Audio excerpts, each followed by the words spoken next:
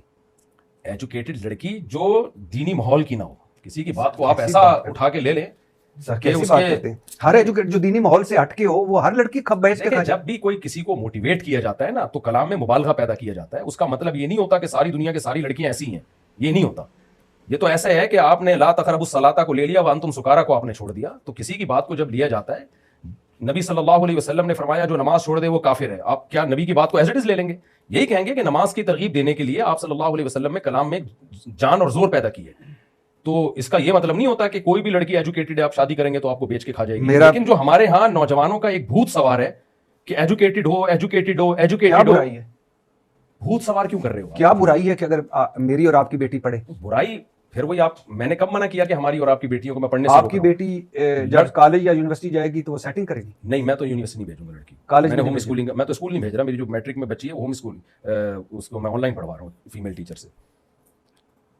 اور یعنی آپ لیکن اگر کوئی اچھے اسکول میں پڑھا رہے تو بھی ٹھیک ہے، مجھے کوئی اعتراض نہیں اس پہ. اور لیکن وہ جب پڑھ لے گی تو وہ تو آپ کو بیچ کے کھا جائے گی، ایجوکیٹڈ ہو جائے گی. ایجوکیٹڈ، ہر ایجوکیٹڈ کی بات نہیں کر رہا میں. میری وائف بھی تو پڑھی لکھی ہے، تو اس نے آپ کو بیچ کے کھایا نہیں کھایا. آپ کو اگر بیچ کے کھلوانے پہ ہی اڑ گئے تو پھر آپ کا مفتی طارق مسعود کا کہنا اور میرا کہنے میں بہت زمین آسمان کا فرق ہے. آپ یہ کہہ سکتے ہیں کہ میرے ان الفاظ میں مبالغہ زیادہ ہو گیا، اس طرح بیان نہیں کروں تو ٹھیک ہے، آئندہ میں احتیاط کروں. ٹھیک ہے. آپ نے کہا سر شادی کے بعد شوہر کو حق ہے بیوی کو طلاق دینے کا، جج کو نہیں. کیا گدھا پن عدالتوں میں نافذ کر دیا گیا؟ بالکل گدھا پن نہیں، خچر پن ہے، گدھے سے اوپر کی چیز ہے. کیسے؟ اسلام نے ڈیورس کا رائٹ مرد کو دیا ہے، عورت کو نہیں دیا. اب جج اپنی بیوی کو ڈیورس دے سکتا ہے، غفار کی بیوی کو جج نہیں ڈیورس. میں نے کہا ہے قرآن کہہ رہا ہے، حدیث کہہ رہی ہے. سر میں مان لیا، لیکن مجھے بتائیے ایک لڑکی جو ہے اس پہ ظلم ہو رہا ہے، ایک لڑکی کے پاس کوئی آپشن نہیں ہے، ایک لڑکی کے پاس کوئی راستہ نہیں ہے.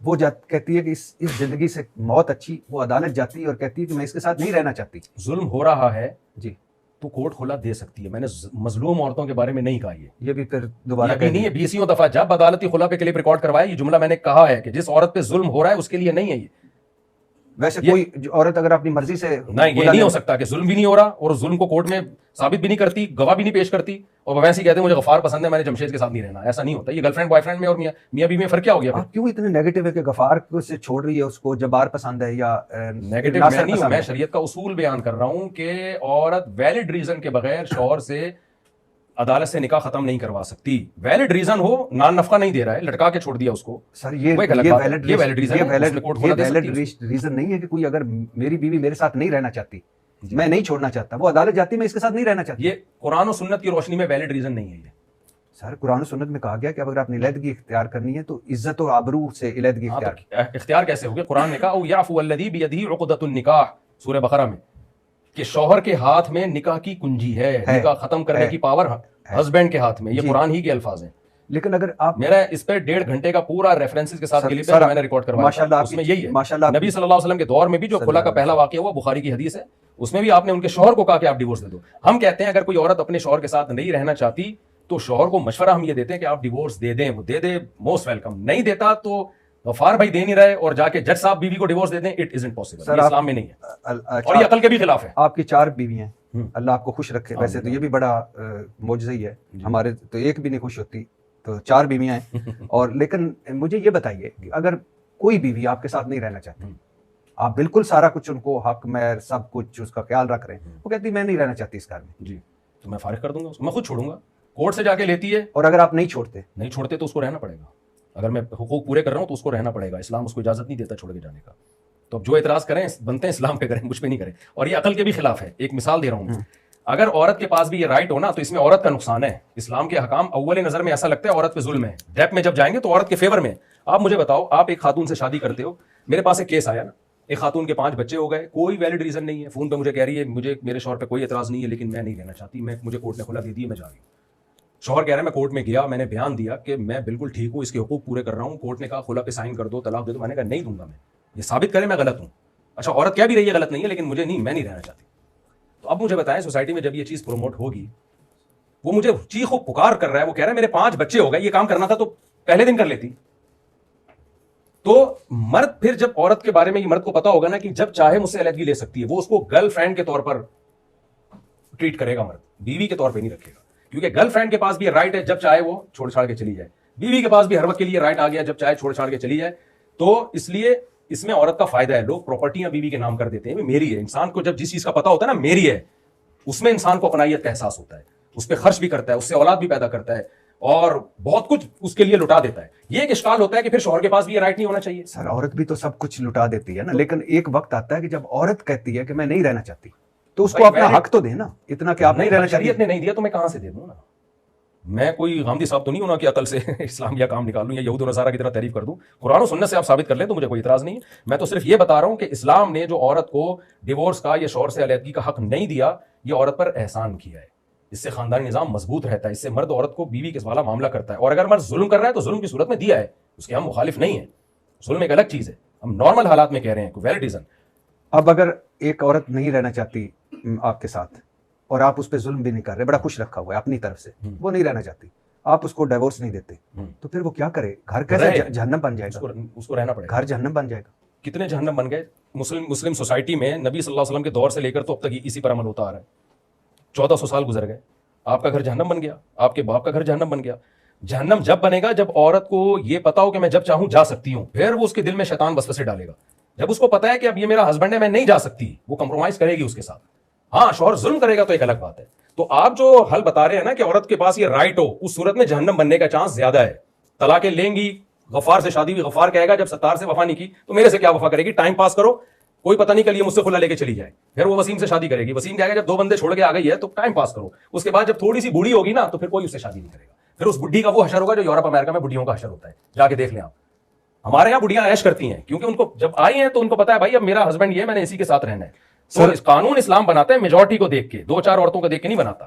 اور سب سے بڑی بات یہ کہ جب اسلام نے رائٹ نہیں دیا تو میں اور آپ اس پہ ڈسکشن کرنے والے کون ہوتے ہیں؟ سر آپ کا ایک میں کلپ سن رہا تھا, آپ نے کہا میں پوری ذمہ داری سے یہ فتویٰ دیتا ہوں کہ اگر آپ اپنی آنکھوں آپ سے دیکھیں, اپنے کانوں سے سنیں کہ نبی صلی اللہ علیہ وسلم کی گستاخی ہو رہی ہے یا توہین ہو رہی ہے تو اسے وہیں موت کے گھاٹ اتار. پوری ذمہ داری سے میں اس سے رجوع 20 دفعہ ریکارڈ کروا چکے ہیں. جی, کروا چکے. یہ بنتا نہیں ہے. نہیں بنتا. ٹھیک ہے. اچھا, آپ نے شاید اس میں آپ نے رجوع نہ کیا, اردو میں آپ نے کہا اردو میں ہے آپ, انگلش میں ہے یو, یو میں ہے بدتمیزی, اردو سے رشتہ ختم تو مذہب ختم. مطلب سندھی, بلوچی اور سینکڑوں زبانوں والے جو ہے نا ان کو مذہب سے رشتہ رکھنا ہے تو اردو کی طرف آئیں. غلط. یہ انگلش بولنے والوں کو اردو کی ترغیب دی جا رہی ہے, سندھی بولنے والوں کو سندھی چھوڑنے کی ترغیب نہیں دی جا رہی. اس کا حاصل یہ ہے کہ آپ اپنی لوکل زبان سے رشتہ رکھیں جو مسلمانوں کی زبان ہے, چاہے وہ سندھی ہو چاہے وہ پشتو ہو. مسلمانوں کی تو عربی ہے, عربی اب سیکھ نہیں سکتے نا. سندھی آپ ترغیب دیں کہ سیکھیں, دی ہم نے اسی بیان میں ترغیب دی ہے. اسی بیان میں نے کہا کہ اصل تو یہ کہ سب عربی سیکھیں, وہ اگر مشکل ہے تو اپنی مدر لینگویج نہ چھوڑیں. آپ نے سویپنگ سٹیٹمنٹ دی, اردو سے رشتہ ختم تو مذہب سے. بھائی یہ باہر ملک میں لوگوں کے لیے جو اردو بولتے ہیں وہ اگر اردو سے رشتہ چھوڑ دیں گے تو پھر انگریز ہیں, کیوں علماء سے رشتہ ختم ہوگا. کیوں نہیں سر, آپ اگر کوئی, میں نے ابھی کینیڈا میں امریکہ میں بیان کیا ہے, وہ شاید ریکارڈنگ میں مل جائے, جس میں میں کہہ رہا ہوں آپ پنجابی ہیں تو پنجابی سے رشتہ قائم رکھیں, سندھی ہیں تو سندھی سے رشتہ قائم رکھیں, لوکل زبان کو نہ چھوڑیں, کیونکہ انگلش تو آپ سیکھ ہی جاؤ گے, لیکن اپنی ماں باپ کی زبان آپ نے چھوڑ دی تو کلچر اور مذہب سے آپ کا رشتہ ختم ہو جائے گا.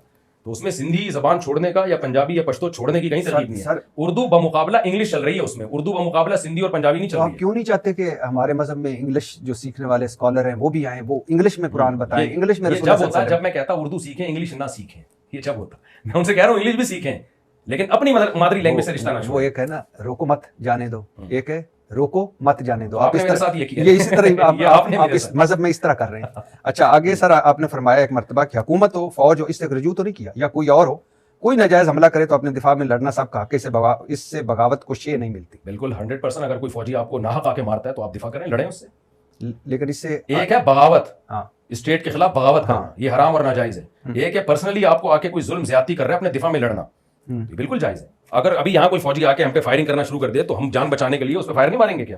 لیکن اس سے آپ کو نہیں پتا کہ کچھ اور بھی شے مل جائے گی کہ اٹھ کے میں سمجھ جاؤں کہ جی یہ تو میرے اتنے بیانات بغاوت کے حرام اور ناجائز ہونے پر ہیں کہ اگر کوئی میرے اس بیان کو بغاوت کے جواز میں لے کے جا رہا ہے تو غلط کر رہا ہے. ٹھیک. اچھا ایک ڈرامے کا کلپ دکھایا, میں الحمدللہ ڈرامہ نہیں دیکھتا, آپ نے یہ بھی کہا.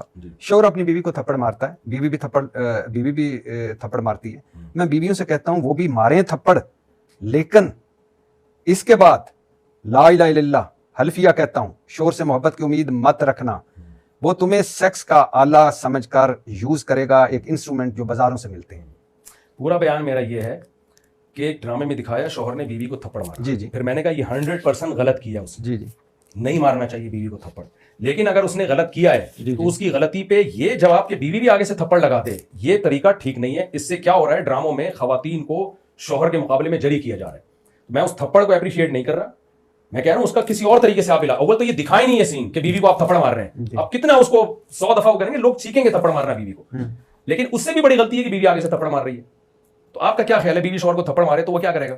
آپ کا کیا خیال ہے اگر میں اپنی بیوی کو تھپڑ ماروں تو وہ کہے الحمدللہ ماشاءاللہ؟ میں نے یہ تو نہیں کہا, لیکن میں بھابھی سے یہ ضرور کہوں کہ جواب میں آپ تھپڑ نہ ماریں, کسی اور طریقے سے سمجھائیں, اپنے بھائیوں کو بتائیں, کچھ بھی کریں, کیس کریں اس کے خلاف, وہ ایک الگ بات ہے. لیکن آگے سے بیوی جب تھپڑ مارے گی نا تو اس کا جو رزلٹ, جو اس کے جو منفی پہلو سامنے آئے گا وہ بہت خطرناک ہوگا. تو اس سے کوئی سوسائٹی میں فائدہ ہونے والا نہیں ہے.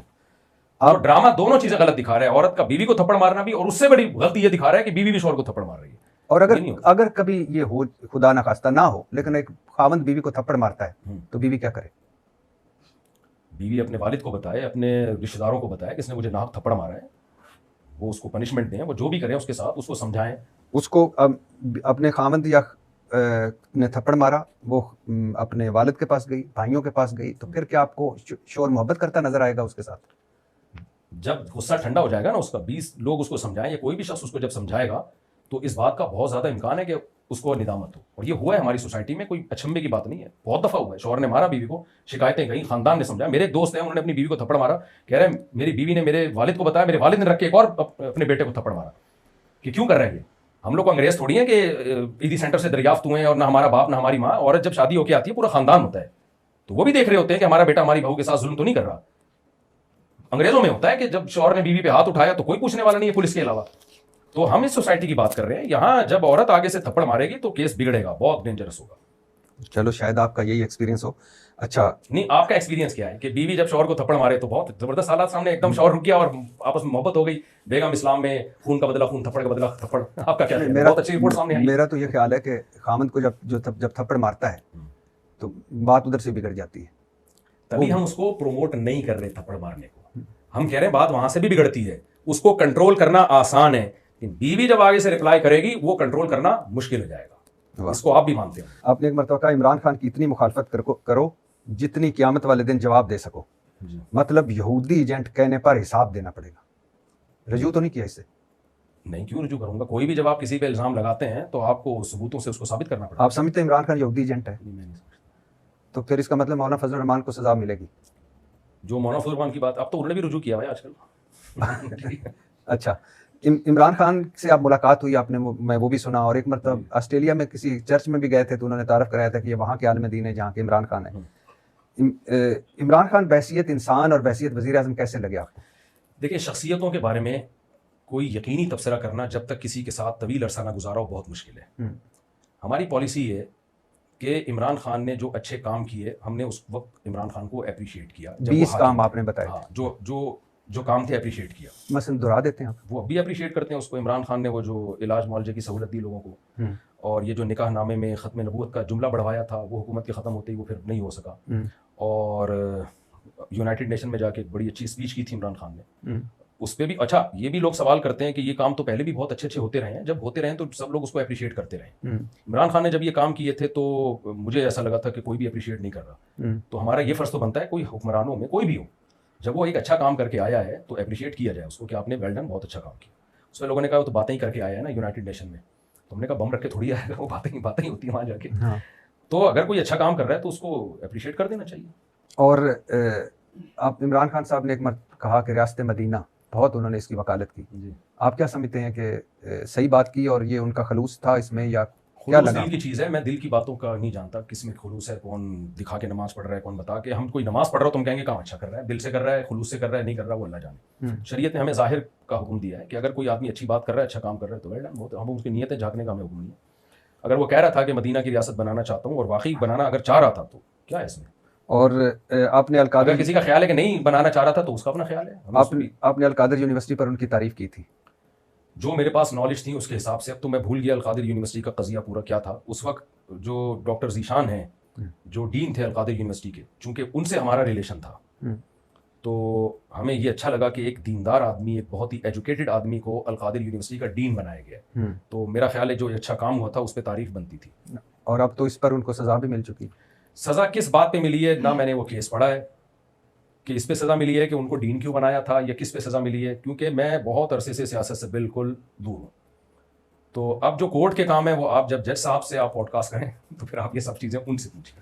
عدت میں نکاح تو کیس جو ہے یہ تو شریعت سے لنکڈ ہے. عدت کے دوران نکاح کرنا حرام ہے کالعدم ہے. عمران خان نے کیا ہے یا نہیں کیا یہ جج صاحب سے پوچھیں. ہاں نہیں نہ مجھ سے نکاح پڑھوایا ہے، نہ مجھے ڈیٹ معلوم ہے کہ پہلا نکاح کب ہوا تھا دوسرا کب ہوا تھا. آپ کو کتنے ایسے ملے ہیں کیس آپ کی نظر میں ہیں کیس کے جس میں عدت میں نکاح میں کیس گئے ہوں اور اس پہ اتنی سزائیں ملی ہوں، 7 سال 5 سال کی سزا؟ میرے علم میں ایسا نہیں ہے کہ ابھی کوئی عدت کے دوران کیس کا کوئی واقعہ ہوتا بھی نہیں ہے. عدت کے دوران کوئی نکاح کرتا بھی نہیں ہے. آپ نہیں سمجھتے کہ عورت کی گواہی کافی ہے؟ اگر عورت گواہی دے کہ میری عدت پوری ہو چکی ہے اور جتنا ٹائم وہ بتا رہی ہے اس میں یعنی ممکن بھی ہو کہ 3 مینسز آ کے گزر جا سکتے ہوں، یعنی اگر عورت 1 ہفتے بعد کہہ رہی ہے کہ میری عدت گزر گئی پھر تو ظاہر ہے جھوٹی گواہی ہے نا یہ. تو شریعت نے اس میں عورت کی بات کا اعتبار کیا ہے بشرطے کہ اتنا ٹائم بتا رہی ہو کہ اس میں یہ عقلاً ممکن ہو کہ 3 مینسز آ کے گزر سکتے ہیں. تو اگر ایسی صورت میں وہ گواہی دے رہی ہے اور اپنی گواہی سے رجوع بھی نہیں کر رہی تو پھر شریعت اس کو مانتی ہے کہ پھر ماننا چاہیے جب وہ کہہ رہی ہے. آپ کا میں نے ایک کلپ دیکھا 8 فروری 2024 الیکشن کا، آپ کہہ رہے ہیں کہ یوں اوپر جا رہے تھے پھر شف شف ہوا نیچے آ گئے. ایک مجھے بتائیے کہ ایک الیکشن جس کے بارے میں ڈاؤٹ ہو کہ اس کے ریزلٹس بدلے گئے، وہ اس کے نتیجے میں حکومت آ جائے تو حکومت جائز ہوتی ہے؟ تو پہلے کیا ہوا؟ پہلے ایمانداری سے سارے وہ ہوتے رہے ہیں. اب یہ تو ہمیشہ سے ہی ہوتا رہا ہے نا، اس لیے ہم کہتے ہیں یہ کوئی اچھمے کا کام نہیں ہے. میں 77 سالوں کے الیکشنز کی بات کر رہا ہوں. جو جعلی الیکشن پہ حکومت بنتی ہے وہ جائز ہے؟ اس کا طریقہ کار ناجائز ہے. حکومت کی ڈیفینیشن شریعت میں یہ جس کے پاس قوت نافذہ ہو، جائز طریقے سے آنا نہ آنا. وَلَوْ اسْتُعْمِلَ عَلَيْكُمْ رَجُلٌ حَبْشِيٌّ كَأَنَّ رَأْسَهُ ذَبِيبٌ، بخاری کی حدیث کہ جب کوئی حاکم بن جائے چاہے وہ نااہل ہی کیوں نہ ہو تو انتظامی چیزوں میں اس کی اطاعت واجب ہے. یہ شریعت کا حکم ہے، نبی صلی اللہ علیہ وسلم کی صحیح حدیث ہے. ہاں اس کو بنانا جائز نہیں ہے. تو ہماری جو شف سرکار ہے الیکشن یوں کر کے یوں کر دیا انہوں نے، یہ عمل غلط ہے، اس کو کبھی بھی جائز نہیں کہا جا سکتا. لیکن جب کوئی وزیر اعظم بن گیا، بے شک لیگل طریقے سے بن گیا، تو انتظامی چیزوں میں، ہر چیز میں نہیں، جن چیزوں کا تعلق مینجمنٹ سے ہے ان میں حاکم کی اطاعت کرنی پڑے گی، چاہے وہ زرداری کیوں نہ ہو. نہیں آپ زرداری سے 100 دفعہ اتفاق کریں، ہم بھی کرتے ہیں، لیکن اگر ملک کا صدر بن گیا ہے غلط طریقے سے بنا جو غلط ہے اس کو ہم اپریشیٹ نہیں کرتے. لیکن جب ایک بن گیا اس کے ہاتھ میں پاور آ گئی ہے تو پھر شریعت کہتی ہے کہ آپ نے انتظامی چیزوں میں اس کو فالو کرنا. آپ کو اصل زرداری سے کیا اعتراض ہے؟ جو آپ کو ہے کیا؟ مجھے ساری دنیا کو ہے، اس میں کوئی کیا مسئلہ؟ دیکھیں شخصیات کا نام لے کے نہیں، ابھی آپ نے جملہ بولا مجھے، اس لیے میں پوچھ رہا ہوں کہ کیا اعتراض ہے.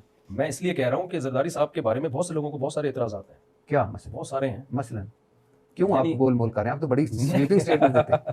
دیکھیں زرداری صاحب کے بارے میں بہت سے لوگوں کو بہت سارے اعتراضات ہیں. طارق مسعود کو، مفتی طارق مسعود کو کیا اعتراض ہے؟ نہیں، جو آپ کو اعتراض ہے، جو ان کو اعتراض ہے، جو جتنے پوڈ کاسٹ سننے والے اور جو خود زرداری صاحب کو بھی اعتراض ہے اپنے اوپر، ٹھیک ہے نا.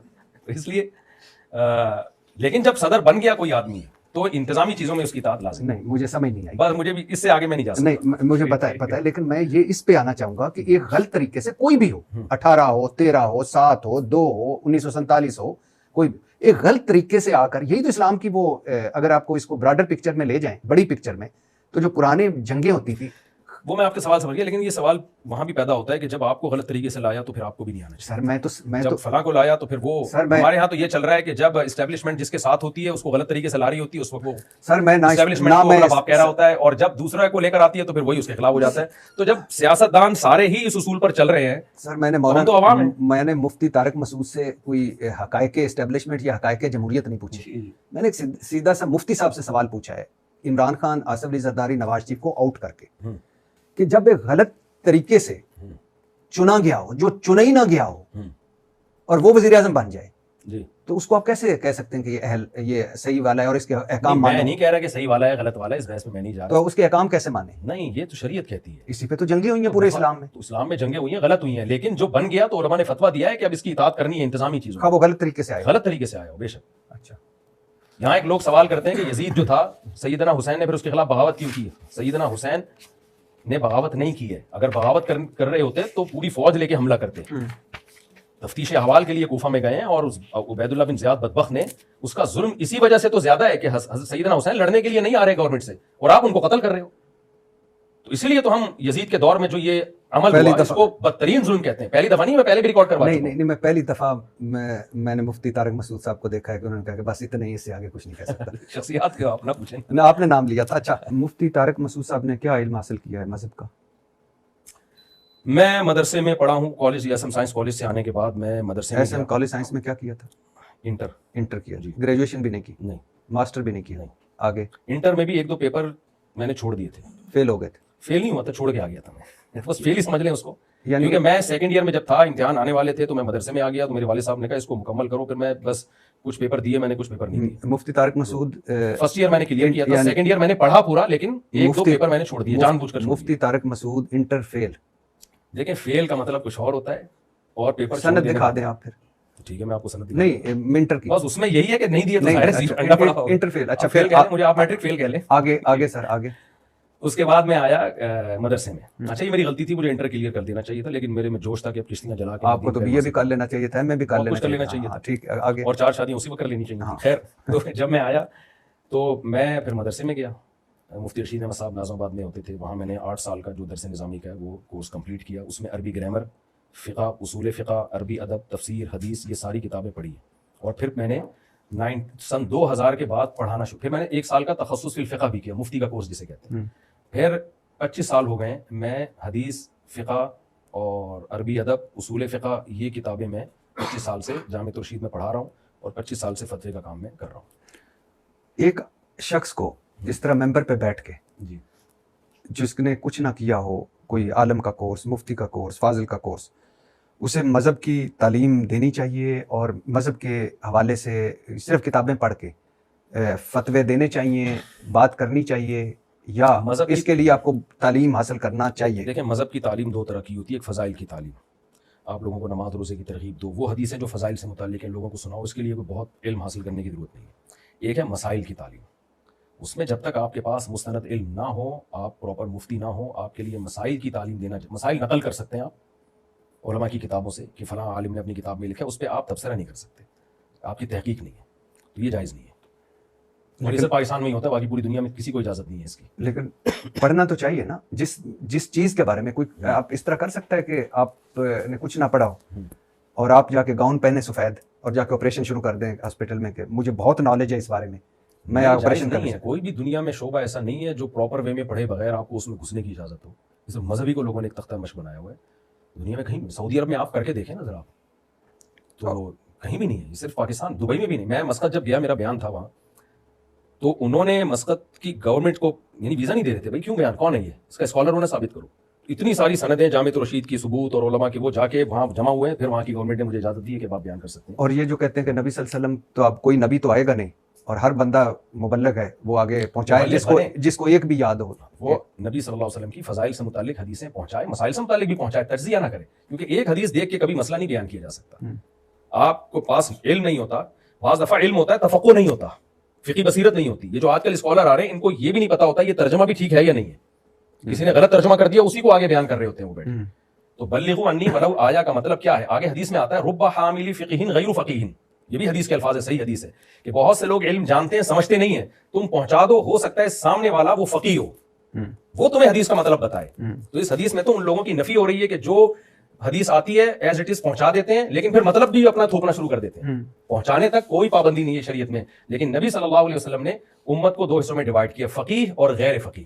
اس لیے ہم کہتے ہیں دین مسائل کا علم فقہاء سے سیکھا جائے گا, حدیث کا علم محدثین سے سیکھا جائے گا, فضائل کا علم جس سے چاہے سیکھے. آپ 5ویں شادی کریں گے؟ 5ویں جائز نہیں ہے تو کیسے کروں گا میں؟ نہیں, اگر مطلب اللہ نہ کرے, اللہ نہ کرے, یعنی میں میرے گھر والے بھی سنتے ہیں, اللہ نہ کرے. تو چاروں خوش ہیں؟ رپورٹ تو یہی ہے فی الحال, چاروں خوش. کیسے خوش رکھ لیتے ہیں؟ ہاں, میں نے بہت ٹینشن میں ٹائم گزارا ہے.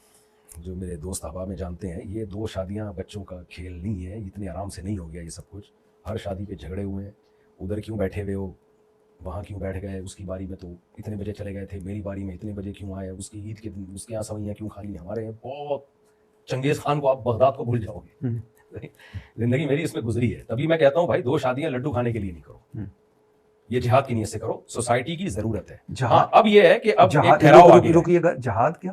جہاد کی نیت سے کرو. جہاد مطلب یعنی ٹینشن ہے, یہ جیسے کوئی مجاہد بارڈر پہ جاتا ہے لڑنے کے لیے, آپ بھی بارڈر پہ ہی ہیں؟ میں تو ہیلمٹ پہن کے گھر جاتا ہوں. اچھا. خیر اب تو حالات اچھے ہو گئے ہیں الحمدللہ, اب وہ حالات نہیں ہے, لیکن ایک میں نے 10-15 سال ایک بہت ہی ایک ٹف ٹائم گزارا ہے, لیکن میں رکا نہیں, پیچھے نہیں ہٹا, کیونکہ نظریاتی طور پر مجھے اتنا اطمینان تھا کہ میں صحیح ہوں, قوم کو, سوسائٹی کو اس کی ضرورت ہے. ابھی میں کہتا ہوں دوسری شادی کے بعد حالات اچھے نہیں ہوں گے, لیکن پھر بھی کرو, آپ کو ضرورت نہیں ہے, خواتین کو ضرورت ہے. میری قربانی سے 4 عورتوں کا گھر بھی تو بس گیا نا. واہ, تو یہ تو ان سے پوچھنا پڑے گا پوچھ لیں جا کے, بس آپ کسی خاتون کو بھیجیں, پوچھ لیں, میری طرف سے کھلی اجازت ہے. کتنے بچے ہیں سر؟ 19.5. 19.5 مطلب اب یہ آپ کا آئی کیو لیول, اب کچھ باتیں ہم بھی تو آپ سے پوچھیں گے نا, ساری آپ تھوڑی ہم سے پوچھیں. 19 یعنی 18 تو ہے نا. ہاں, تو اس 2 اس میں جہیز میں ملے تھے. اچھا, تو اس ملک پہ رحم نہیں کیا جہاں 25 کروڑ لوگ میں نے ہیں؟ رحم کیا ہے. اچھا, میں نے نوجوان نسل دی ہے. جس میں ملک میں گروتھ ریشو گرتا ہے نا, اس میں بڈھوں کا ریشو بڑھتا ہے. کمانے والے کم, کھانے والے زیادہ ہو جاتے ہیں. تو مجھے تو اپریشیٹ کریں آپ لوگ. جس ملک میں جوانوں کا ریشو زیادہ ہوتا ہے, جب گروتھ ریشو بڑھتا ہے تو کمانے والے زیادہ, کھانے والے کم ہوتے ہیں. ہمارے پاس کچھ بھی نہیں ہے, صرف ایک آبادی ہے. عمران خان چیختا تھا نا کہ ینگسٹر اتنے زیادہ ہیں, تو ہمارے پاس آبادی ہے. میرے خیال سے عمران خان آپ کو ہی دیکھ کے چیختا تھا کہ بہت ینگسٹر. جس کو بھی دیکھ کے چیختا ہوں میں, ہر چیز میں عمران خان کو بھی فیور نہیں کرتا. میرے بیان سے کوئی یہ نہ سمجھیں کہ جو کام اس نے کیے ہیں بہرحال میں اس کو مانتا ہوں. اب اس ٹاپک کو نہیں جانا چاہیے ہمیں. تو مفتی طارق مسعود پھر پیچھے ہٹ گیا. تو آبادی, گروتھ ریشو, یہ سورس آف انکم ہے ملک کے لیے. یہ سب بچے مجھے تھوڑی کما کے کھلائیں گے, بڑا ہو کے مر جاؤں گا. سر میں کہہ رہا تو قوم کے لیے ہوں آپ نے بڑی خدمت کی ہے اس حوالے سے قوم کی. تو میں ایک سوال آپ سے نہیں پوچھوں گا کیونکہ آپ اس میں رجوع کر چکے ہیں, جو آپ کا ایک تنازع ہوا تھا, جی, تو وہ چھوڑ دیجئے. اور آخری میرا سوال ہے, یہ کب حلال کر دیا آپ نے؟ نہیں, میں نے کوے کو حلال نہیں کیا, وہ بھی میرا ادھورا کلپ چلایا ہے. ہاں, یہ ایسا بالکل بھی نہیں ہے. حرام ہے کوا؟ کوا حرام ہے. مجھے آپ سے مل کر بڑی سر خوشی ہوئی. اللہ آپ کو ہمیشہ اپنے زبان میں جواب بھی ریکارڈ کروا چکا ہوں کہ پوری بات کیا ہے. مجھے آپ سے مل کر واقعی خوشی ہوئی ہے. کراچی آپ کے پاس آ کر خوشی ہوئی ہے. اللہ آپ کو اپنے زبان میں رکھے اور آپ سے کوئی دین کا کام لے لے. اللہ, بہت شکریہ سر. Thank you.